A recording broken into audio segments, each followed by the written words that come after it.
his pulse quicken.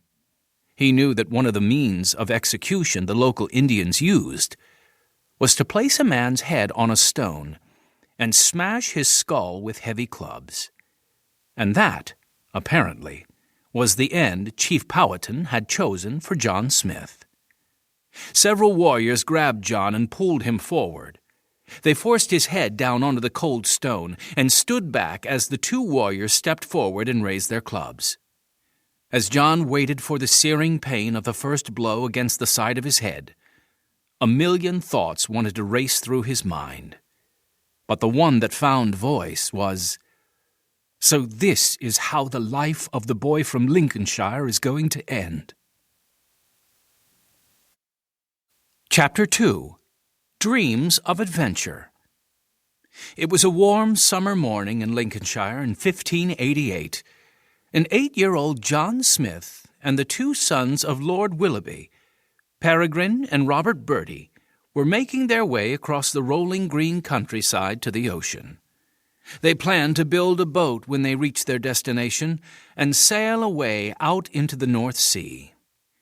John's dream was to become just like Sir Francis Drake. Sir Francis was John's hero, not just because he was the first Englishman to sail around the world, but because just weeks before, Sir Francis had saved England from an invasion by the Spanish. In fact, the great regret in John's life was that his younger brother, and not he, had been given the name Francis. As the boys walked along, they came upon the remains of a huge bonfire. John kicked at the ashes, sending a fine puff of cinders into the air. "You know what this is?" he asked. Peregrine and Robert stared blankly at him. "It's the remains of one of the signal fires warning of the approach of the Spanish Armada," John said, answering his own question. "But we had a surprise for the Spanish. Sir Francis Drake was not about to let them invade England without a fight," he continued, using the opportunity to tell Peregrine and Robert all he knew about the incident. "Sir Francis and Sir John Hawkins made them pay. The English ships were faster and had better cannons than the Spanish.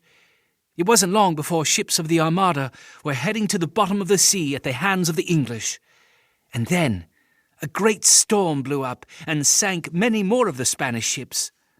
Soon what remained of the Armada was retreating home to Spain, beaten once again by their old foe, Sir Francis Drake." John puffed out his chest as he walked. When he grew up, he was going to be just like Sir Francis Drake.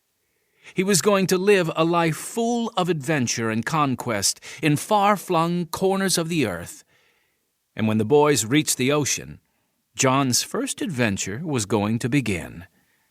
At the beach, John and the Bertie boys set to work building a raft. They located several logs washed up on the sand and dragged them to the water's edge. They lashed the logs together with the rope they had brought with them.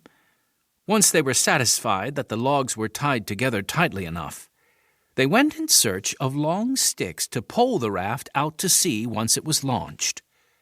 By early afternoon, they had found the sticks they needed, and the three boys began to drag the raft into the water. This was not easy work, but eventually, bit by bit, the boys nudged the logs forward until they were bobbing in the ocean. Once the raft was afloat, they pushed it out beyond the waves breaking at the shore and climbed aboard. John immediately took command of the vessel, standing at the back of the raft and shouting orders to Peregrine and Robert to pole harder. "So this is what it's like to be Sir Francis Drake," John thought, as the raft left the shore behind and headed out into the North Sea. Now it was time to hunt for marauding Spanish ships and attack them. "We're sinking!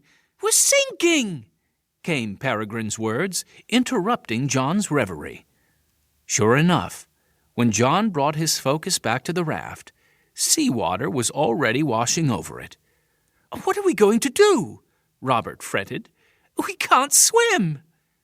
Suddenly, John did not feel so brave. His adventure was quickly becoming a disaster. He scanned the sea around them for a boat or something floating on the surface that they could